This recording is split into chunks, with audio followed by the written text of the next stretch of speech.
Hello everyone, and a very warm welcome to the east coast of Ireland for the latest edition of This Racing Life. Here's what's coming up on this week's show. If I hadn't got Dundalk, I don't know whether I'd be in business today. It's kept me in business the last 9 or 10 years, and you know, we've 6 people employed here. You'd have 3 or 4 of them guys on the dole, or they'd be gone working somewhere else, because we would not be able to keep them going without racing. I was 12 years old now when it got going. We went from, you know, working 8 months a year and having to go out foreign to having the option of staying in Ireland and riding through the winter. And very, very fair all-weather track. It's probably a fair and as good an all-weather track as you could ride anywhere in the world. Dundalk is massive for what we do. Like we'd be shutting up shop for the winter, or you'd be keeping a handful in maybe to go for a raid to England or something. And without Dundalk, the flat game just shuts down completely for the winter. Based at North County Dublin off the coast of the Irish Sea, the Ada McGuinness team has long been a respected source of winners, and since the beginning of the year, Ada has also been the joint leading trainer at Dundalk Stadium. Dundalk's been very good to us. It's a great facility to have, you might as well say, in our back garden. It's an hour down the road for us down the motorway, and you know, it's a huge addition for us, and we've had a great year with it. We had a good year last year in it as well, but our horses are operating on it, and that's a huge factor for us, you know. And I think it's very important to emphasise the importance of Dundalk for trainers, for staff, for jockeys, for everybody in the industry during the winter. Well, look, if you have a business running today, how can you turn it off at the end of November or the end of October after the flat season on the grass starts, and then start it back up again in March? It's very, very hard for guys like us to do that. And if I hadn't got Dundalk, I don't know whether I'd be in business today. It's kept me in business the last 9 or 10 years. And you know, we've 6 people employed here. You'd have 3 or 4 of them guys on the dole, or they'd be gone working somewhere else, because we would not be able to keep them going without racing. And that's what Dundalk is doing to us. It's keeping us racing through the winter months. And unfortunately, we're not getting enough of it, but we need as much all-weather racing through the winter now to keep these guys in work and keep owners happy. And you know, that we need that. And it's where the likes of yourself really pitched yourself to the wider public, because you were having winners there, and that's probably what helped bring in the Dooley brothers, Shamrock Thoroughbreds and Bart O'Sullivan into the yard with a higher class horse, because you were showing you could win races in Dundalk with lowly rated horses during the winter months. Yeah, and it's a bit, as I said, it's good for and it's not just lowly rated horses. And Dundalk through the winter months, even you have a horse that wins a maiden there, it can be worth it. You know, there's a great market all across the world for them type of horses. America, we've sold a few horses to America after winning maidens in Dundalk through the winter, and you know, there's that market is there. We need it.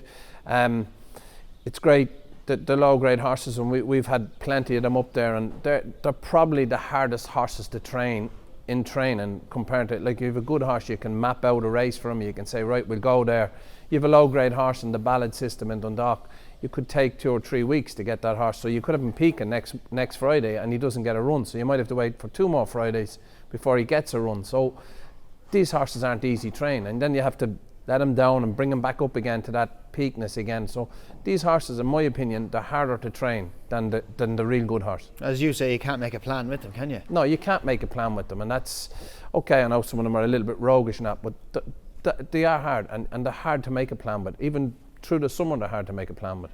And the programme at Dundalk during the winter month is quite good now, isn't it? There's always got a valuable handicap every week there. Yeah, there's a good 25 grand handicap there every Friday night as well, and I think there's a couple of Fridays there's 2 25 grand handicaps, and there's rated races in them as well, and there's a couple of maidens there as well, and like, they're all worth a few. You know, I think the cheapest race or the worst race in it is 10 grand, which is not a bad pot when you look at it going. I've often gone to Wolverhampton there and ran for 2.5 grand and 3 grand, so there's great prize money in it, and just long may it last. And obviously to have it on your doorstep as well is an added bonus to you. Yeah, it's a great bonus to us, and you know, I know real if gallops get too bad, we can always just throw a few horses in the lorry and skip down the road and walk horses there. And I remember there at the time of the snow and that, Dundalk are very helpful there. If you want to walk horses, they let you in, so it's a great asset and a great bonus for us. A new addition to the yard is that love, a 2-year-old that came from Kevin Ryan's. Yeah, we only bought him in the horse and training sale. He was a cheap horse. He wasn't expensive. We gave 11 grand for him. He was third first time out in the maiden around Wolverhampton. It's his only ever run, so we're going to try maiden up in Dundalk with him now in a few weeks' time. He's entered up this weekend, but don't know whether we'll run him, but we'll try in a few weeks' time and see what happens. Okay. He'll be kept on the go for the winter? Definitely. Yeah. Bowerman, we spoke briefly about him. He's been gelded since we last saw him in action. Yeah, gorgeous horse, smashing big horse. We love him. He's actually, just looking at him cantering on the gallops, he's moving very, very well since he was gelded. He's really enjoying life. He had a few weeks in the field after he was gelded now, and I'm really looking forward to getting this fella back on track. I think he'll be really competitive no matter what he does next year. And it crowns him, doesn't it? Yeah. I was going to say it makes a man of them, but you know, these type of horses, when they're getting on a little bit, they start to think a little bit, don't they? If they're Yeah, left he was cold quite too long. heavy. He was quite a big, heavy horse, and they were quite big, I can tell you that. And I don't know, but since they've come out of him, he's definitely moving better. He's enjoying life. You wouldn't even think he was a colt when he had them, but we just felt he needed them out, so that's why we took him out. And what's to be the main aim for him next season, Bowerman? Well, he goes, I think we'll run him on the first meeting in Dundalk in January. He runs, there's a rated race there he'll run in, and then we'll probably look at that big handicap. There's a 100 grand handicap in Newcastle. We might get a run in between. If there's another rated race in Dundalk, we'll run in between, and if not, we'll go to Newcastle on Good Friday. Okay. And all stalls and stall. Was it one of your highlights of your career? It had to be. When you won the Colin Quinn? Galway has always been a very lucky place for me, Kevin, and to win the Colin Quinn Mile, like, it's one of the main races of the whole week, and to win that, you know, to win one of them big races in Galway, it's a dream, and you know, we got it, and it was probably one of the best days ever. Especially, as we spoke to you earlier on, after his troubles beforehand and all, it must give you and your team, Stephen, and all the team here great satisfaction. You correct those issues, you took a punt on him, and he's duly obliged. Yeah, we took a punt on him, and you know, we probably wouldn't have had the money at that time to buy a horse like a quality like him. He was 104, 105 when we bought him. You know, they're quite expensive. He was a young horse, and they used to think a hell of a lot of him in Halfords, I know that, and it was great to be able to go and buy. Stephen sourced him, and it was great for him to be able to go and buy a horse like him, and to come out and first runner, we ran him in the English Lincoln, and he didn't run well, and we were sort of scratching our head. We had a couple of bad runs, and we were sort of saying, what are we going to do? But he started to really improve, and through the summer then, and we knew Derby weekend he was quite unlucky not to win that day, and we sort of said Galway, and people were saying he didn't handle Galway last year, but as I said, he definitely did this year, and he got a great ride from Colin Quinn that day. It was brilliant. And Edo, Hayfield Stables, what's the ambition going forward? Is there expansion in the offing, or what would you like to see Hayfield Stables in 3 years' time, say? We're going to build, we hope to build a new barn now in the spring once the weather comes. You know, once we get the weather back, we're going to build it up in the gallop where the gallops are, and you know, we have to try and improve more. We need more horses like this and better horses and younger. I think we've 9 or 10 yearlings to come in as well for next year, and we still need the handicappers there to keep your name in lights, but you know, we need black type horses, and that's our aim, is to try and get a better horse. And with the new barn, what will that bring capacity to? We will probably be able to take 60 horses then, you know, which will be plenty, and there's more staff. We're going to need more staff, there'll be more employment and everything, so we're looking forward to it. And the background of this yard is quite unique, isn't it? It's originally a vegetable farm. Yeah, my brother's still doing vegetables, as I said. We've strawberries here and that, and I'm son of a vegetable farmer, and I grew vegetables for most of my life until I went training, I had an equestrian centre, and then we went training horses, and I never worked anywhere else in my life. As I said, it was trial and error when I started, and I made plenty of mistakes as well. And you'll still make mistakes in this game. No matter how good you are at this, you'll make plenty of mistakes, and which is the beauty of it. And everybody, the best trainers in the world, make mistakes with horses, which that's a great, you know, there's nobody, I haven't met anybody in this game that knows everything about horses, and that's the beauty of it. So basically you're totally self-taught. You've never served your time anywhere or worked for another trainer? Never worked anywhere in my life. I grew vegetables. Never ever. I just looked, and I done a lot of hunting and done a lot of show jumping through my time, but I never ever, the only time I ever stamped a card was here. I paid. Never anywhere else, which was, I'm self-taught, and that's it. So it was great, and I would have watched and learned, and you made, as I said, you watch. I made plenty of mistakes with horses starting off, and you just learn from it, and that's the beauty of it. Former jockey Fran enjoyed a fine record at Dundalk Stadium throughout his successful riding career, and he takes Kevin O'Ryan on an in-depth course walk of Ireland's only all-weather track. Dundalk was a very lucky hunting ground for you when you were riding. You rode up well over 140 winners here in your career. Yeah, Kevin, it was a big part of my career, I suppose. It's 12 years old now. When it got going, we went from working 8 months a year and having to go out foreign to having the option of staying in Ireland and riding through the winter. And it was a big bonus, but it gave me a big boost. I did a lot of luck up here, and because it was raced on a Friday night and a couple of, a bit of a novelty factor, a lot of luck, and I just found it a very good track to ride, and I had a lot of success here. And how did you find it when you started riding on it first? I suppose a little bit trial and error, was it? A bit of trial and error, but the biggest factor with Dundalk, I suppose, 6, 7, 8 years ago, there was a slip rail put into the home straight, which we'll see in a minute, and that made a huge difference to the style of race. And prior to that, it got quite congested, and there was a lot of tactics involved, and I used to find that, come late and wide, it seemed to work very well, and used that to good effect. But you had to adapt as time went on. The pace of the race has changed, riders adapted to it. It's like anything, I suppose, a new venue, new setup, people learn as they go. But a very, very fair all-weather track is probably a fair and as good an all-weather track as you could ride anywhere in the world. Fran, we see we're just past the 7 furlong start now. You've got a lovely run down to the first bend. Draw, am I fair to say, standing here watching it, isn't, I know you don't want to be drawn out wide, but it's not as big a negative over 7 as it would be over a shorter distance here. No, definitely not. I suppose it starts a mile. You can see the big long run from that chute. The 7 furlong start, you run down. The 6 furlong start, yes, it is an issue, definitely. But at a mile and at 7 furlongs, it is possible to overcome it. And with the style of racing now, I think if you go forward and go on and try and get in rather than take back, it seems to work quite well. Now, granted, we've got these marker poles here. Just for lay people at home who know we all know what marker poles are.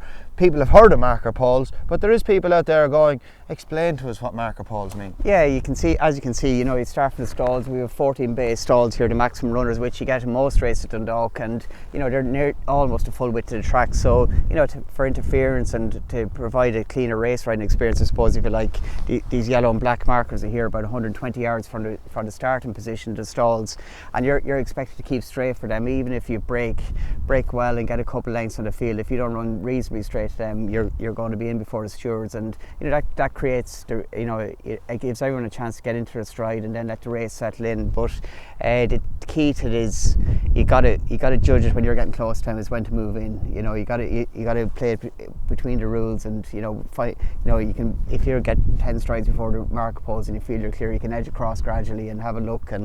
But that's the key point. With a wide draw, if you can get out quickly and get a couple lengths so that you're hitting them marker poles first, and be able to work your way in, hopefully before the rest of the field get up and keep you wide. You can see a lot of congestion in all-weather tracks, so that's the style of it. Pace in all-weather tracks doesn't ring true anymore. You can see it in England, you see it in Ireland. It's all about getting at the start. No matter what trip you ride to all-weather, it's about the start. The first 100 yards, you got to get away and get your position, because 9 times out of 10 they'll go quick for a furlong, maybe 2.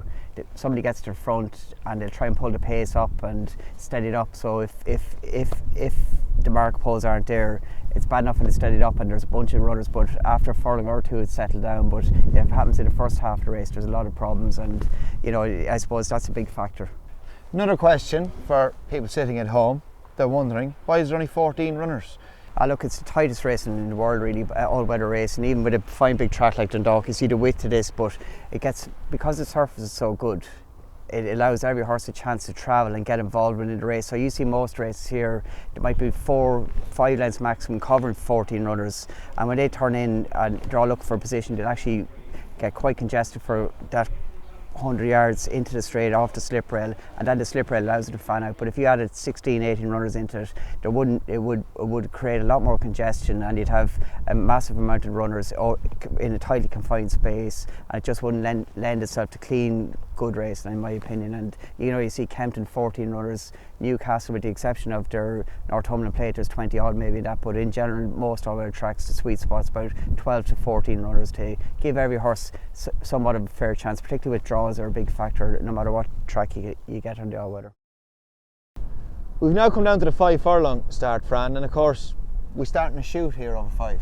Yeah, that's right, Kevin. It's in the chute. You got a guts of a furlong till you meet the track proper, a little bit over a furlong. But this is all about pace and early speed. You need to make full use of your draw, particularly if you're drawing the inside. If you're drawing in a low number, because if you don't hit the gates for that low number, when you join the track proper, as you can see, this railing nearly comes out to meet you, if you like, and if you're not in front in a single figure draw, get into that rail, you're going to be chopped off by the horses. You know, the marker poles he spoke about have been and gone, and it's all about who can get up and get ahead of each other, because for me it's all about being very prominent over this trip. And if you can get to this rail and in front or in a prominent position without being too wide, it can make all the difference, particularly if you have been drawn low, because then you get a chance to give your horse a little sit, a little breather till you straighten up and go again.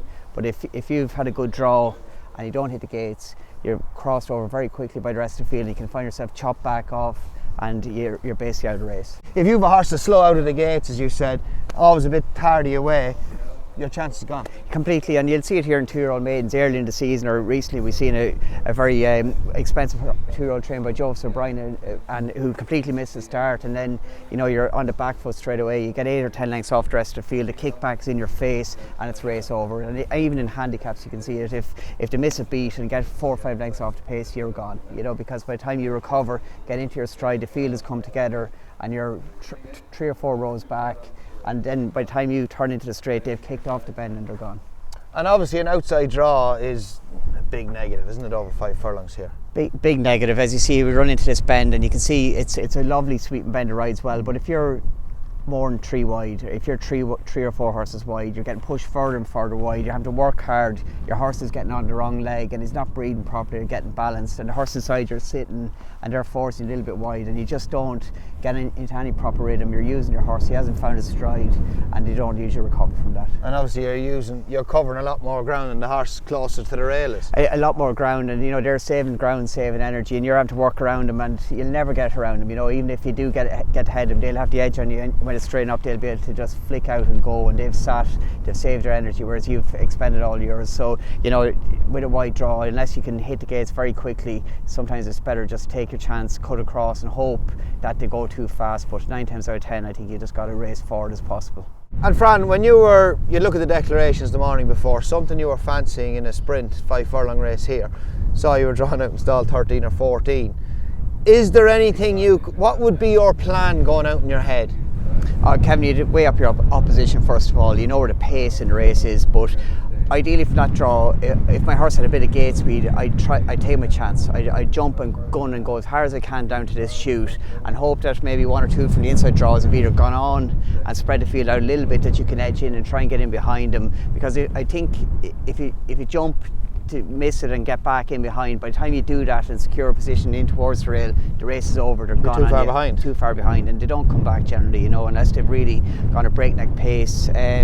Sometimes in the summer on the day meetings there's a totally different track. You know, in hot weather they can slow the poly track down, it can get a little bit slower, that things, you know, the pace doesn't hold up as well. But generally in the winter season, it's key to is getting forward, and you know, take your chance from the draw and go forward, I think is the key to it. And when you were riding, different times of the year, would you ride the track differently, obviously? Yeah, definitely. You know, they've the 12th of July meeting here. They have a couple of meetings in August, and you know, particularly in the early autumn season, you could generally sit off the pace a little bit more if it's mild, you know, daytime. But as the year gets on, maybe you're dealing with a different grade of horse into the winter time, lower grade of horses. But you know, the colder it gets, definitely the more prominent you want to get. Fran, we're here at the bend turning into the straight here, and I think it's fair to say that since they put in this slip rail, it's changed the way racing is run here at Dundalk. Completely, Kevin. You know, if it's only 10 metres of rail and 3 metres wide possibly, but it totally can change the complexion of races here. You know, prior to that there was a lot of interference, a lot of hard luck stories in racing, which you don't want. You know, there was a above average number of horses getting chopped off, congested. You know, it's such a good track, long sweeping bend, that it was encouraging horses and riders to keep as much tight as they could to the inside. Nobody wanted to be wide, so hence there was a lot of congestion and, you know, subsequent inquiries. And you know, clerk of the course Brendan Sheridan, and in consultation with jockeys at the time, came up with this idea, gave it a go one night, and it's been here ever since, probably 6-7 years ago now, maybe 8 years now.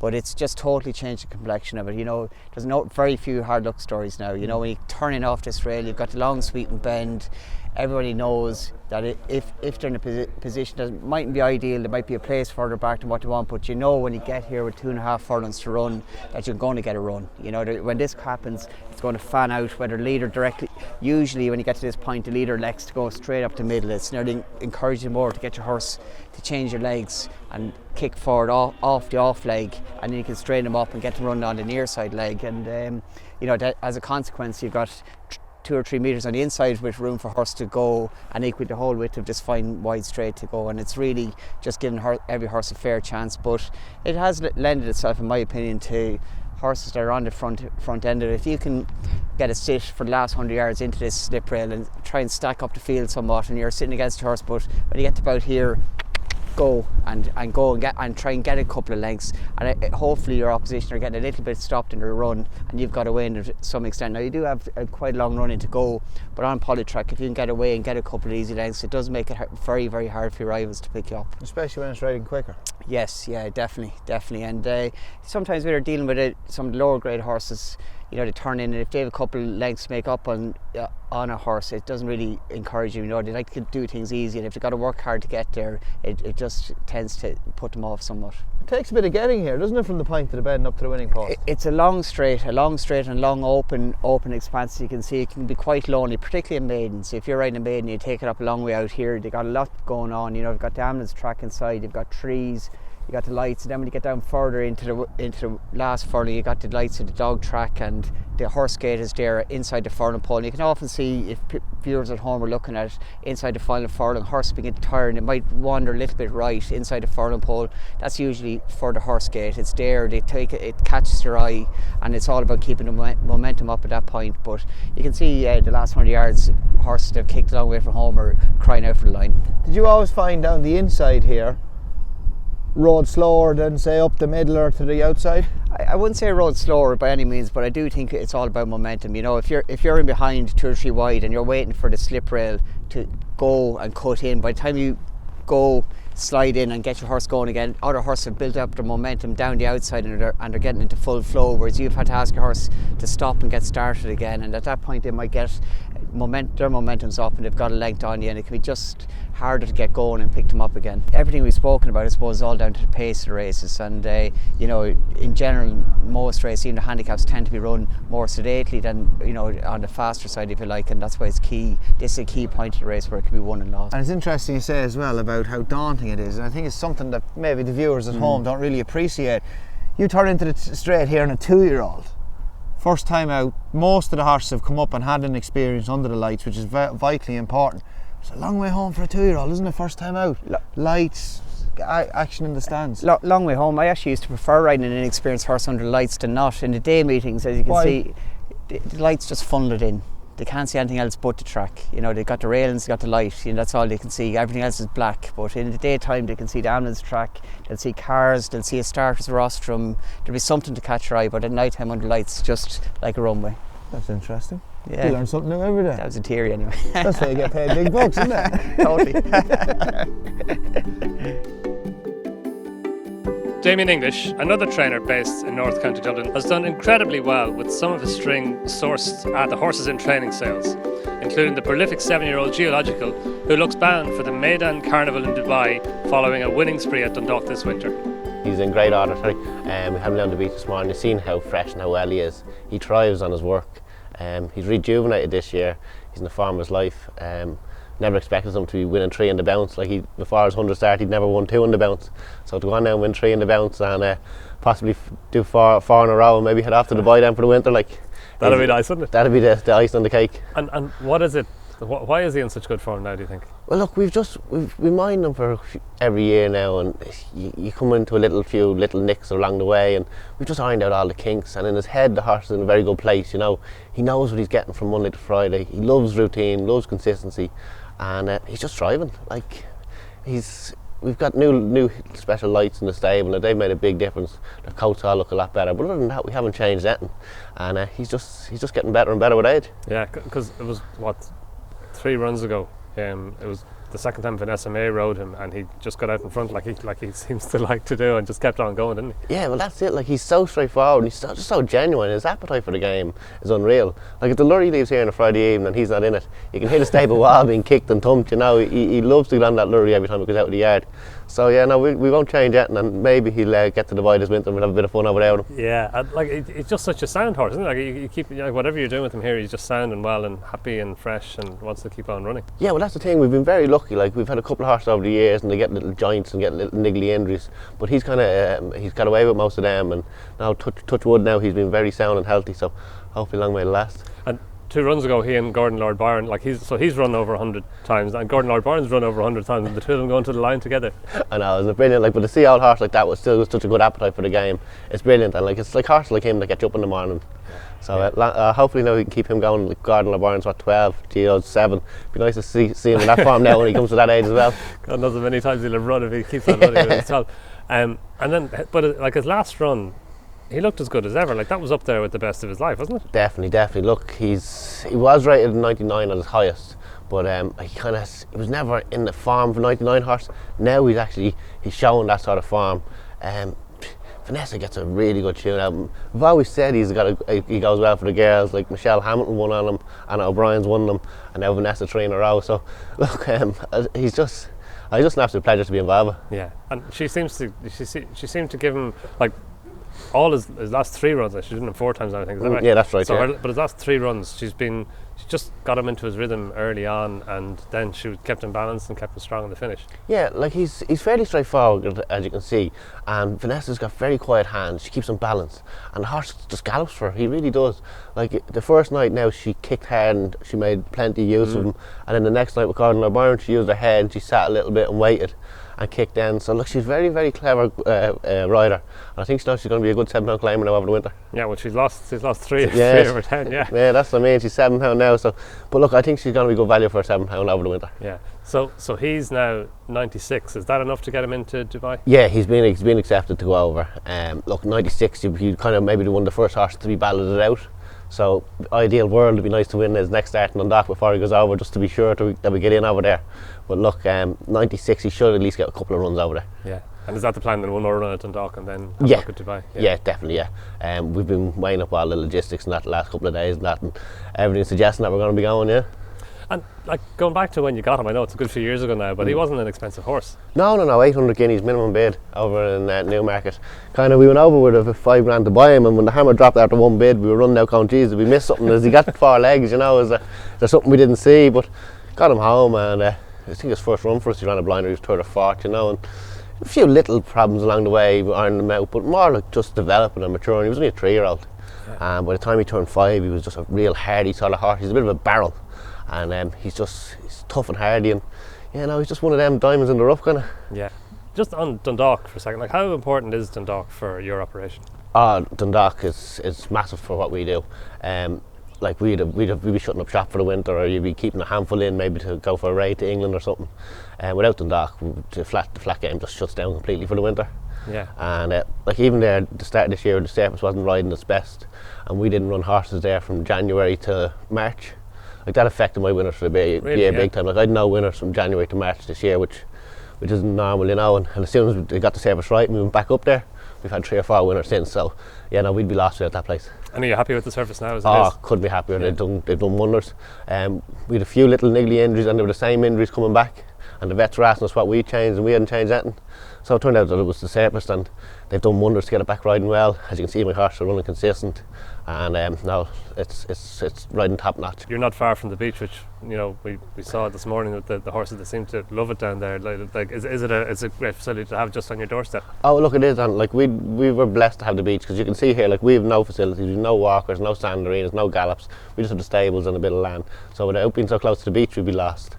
The horses love it. They don't associate it with going off to work or anything like that, because they're going off for a walk in the sea and the roll in the sand. It's a day out for them. Yeah. So then kind of the horses see the lorry coming, they're raring to get on it. So maybe that's what kind of makes them a bit more genuine, not when they get to the races, because they're always thinking they're going to wait for a trip to the beach or something. And like, it's as much down to their mentality as it is down to their physicality, isn't it? Yeah, look, you'll never make a horse do anything he doesn't want. That's one thing I've learned. Like, As a fella said to me, he said, just mind them all like group horses, and the group horse will never pass you, but there'll be a lot of nags along the way, and you can't make a bad horse good, but you can just mind good horses. And we've just got a system set up here where we try and take away as many risks as possible, keep the horses sound and healthy, and if they're good and they want it, they'll do it, you know. So that's all we have time for in this week's show. Thanks everybody for watching, and we'll see you all again soon.